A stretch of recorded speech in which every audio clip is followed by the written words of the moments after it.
पूर्वी म्हणजे 25-30 वर्षापूर्वी खेडोपाडी आधीधड शाळा नव्हत्या. तेव्हा बाया कुठल्या असणार? शाळेत बाई दिसू लागल्या ते या 10-15 वर्षात. आता तर बाई विना बुवाच काय. शाळाही बाई विना आढळत नाहीत. झेडपीचा कारभार सुरू झाल्यापासून तर बायांचं पेवच फुटलं आहे. पण एक काळ तसा नव्हता. शाळेत एखादी बाई असावी म्हणजे शिकणाऱ्या मुलींचं प्रमाण वाढेल म्हणून गावाला अर्ज करावा लागायचा.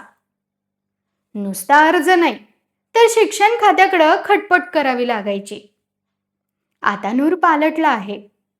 अमुक एखादी बाई नको म्हणून अर्जावर अर्ज करावे लागतात. परवाचीच गोष्ट घ्या. अचानक एक दिवस माझ्या ओळखीचे एक सरपंच आणि 3-4 लोक माझ्या घरी आले. त्यांचं आगत स्वागत करून मी म्हटलं, काय, कसं काय येणं झालं आज?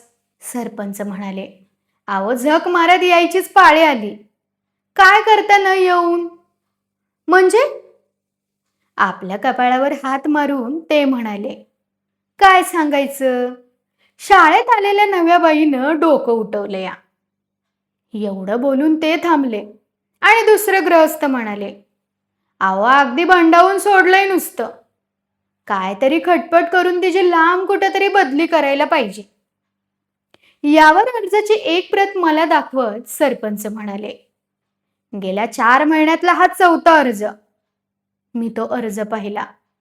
त्यावर गावातल्या 100-200 लोकांच्या सह्या आणि अंगठे पाहून मी विचारलं, काय प्रकरण तरी काय आहे हे? सरपंच म्हणाले, दांडगं प्रकरण आहे. तुम्हाला सांगितलं तर तुम्ही त्याच्यावर सिनेमा काढशिला. असं? तर मग सांगा तर खरं. सरपंच बोलले, ते मागणं सांगतो. आधी या बयाची बदली कशी होईल ते सांगा. तुम्हाला काय खटपट करता येईल का? मी म्हटलं, गावाने एवढे अर्ज करून बदली होत नाही. अहो वशिलाही तिचा. हे सायांचं भेंडोळा आमचं वायाच जातंय ना व. का बरं? मग सांगतोय काय तर. माझी उत्सुकता वाढली होती. मी विचारलं, मग काय हकीकत तर काय आहे?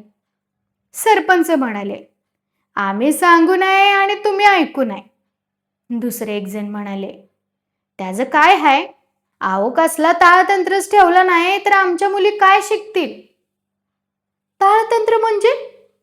सरपंच म्हणाले, तुम्हाला फोड करून सांगायला पाहिजे वय.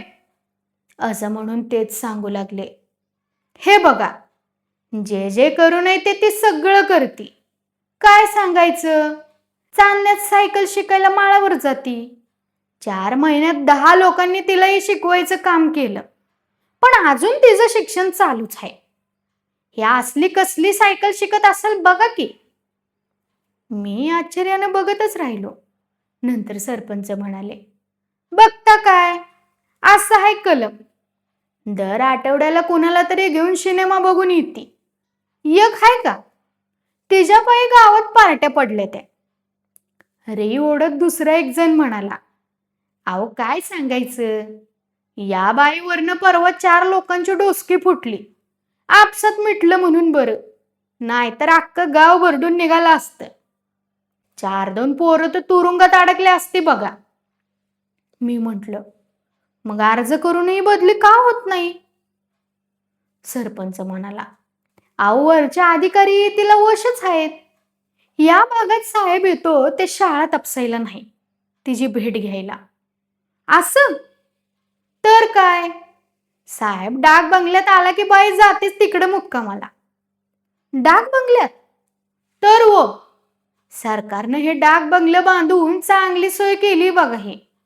हे सगळं असं असल्यावर कोण तिची बदली करणार आहे? अशी ही कथा ऐकून मलाही जरा नवलच वाटलं. कारण सगळीकडे असं घडत नाही.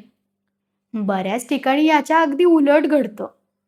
शाळेतल्या बाईची छेड काढणं हा कित्येक खेड्यात एक उद्योग होऊन बसला आहे. नोकरी कशी करावी हेच त्यांना कळेनासं होतं. त्याचा असा आहे, जरा झगपक पोषक करणारी, एकाला 2 वेण्या घालणारी, तोंडाला पावडर लावणारी आणि अय्या इश्य म्हणणारी बाई खेड्यात दुसरी कोण नसतेच. जी असते ती शाळेतली बाईच. त्यात ती जरा अधिक नटणारी मुरडणारी असली म्हणजे मग प्रश्नच मिटला. गावाला वेड लागायला यावून आणखी काय लागतं? मग मुलांच्या चौकशीच्या निमित्तानं वेळी अवेळी भेटायला जा. वाटेत अडवून खुशाली विचारा. रसाच्या हुरड्याच्या निमित्तानं रानात बोलवा आणि भाजीपाला घेऊन घरी जा. या गोष्टी सुरू होतात. मग नकळत कुणाशी तरी सलगी वाढते. अशी सलगी वाढली की कागाळ सुरू होतात. मग काय पेटे, शिंप्याच्या दुकानात, चावडीवर, समाज मंदिरात जमल्यावर बाई याच विषयावर खल सुरू होतो. यातून छेड काढायला सुरुवात होते. त्याच्या नाना तऱ्हा असतात.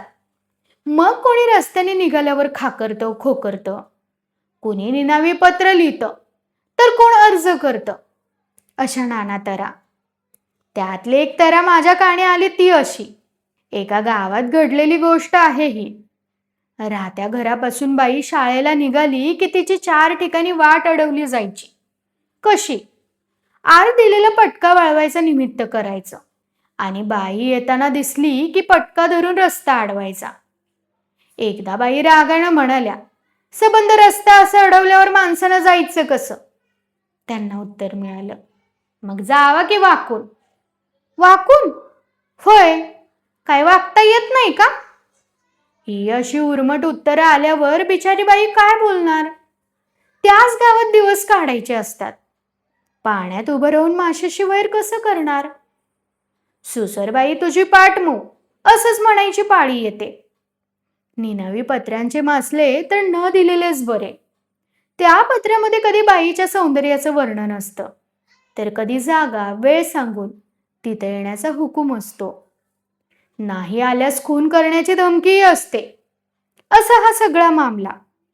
एकूण काय? शाळेतली बाई शनीच्या खड्यासारखीच असते. लाभली तर लाभते, नाहीतर गावाला गोत्यात आणते. बाई चांगली लाभली तर शाळेचंही भलं होतं, गावालाही चिंता नसते. पण काही ठिकाणी हा खडा लाभत नाही आणि काही ठिकाणी गावच शनी होऊन बाईची पाड धरतो. बाई आणि गाव यांचं हे नातं असं आहे.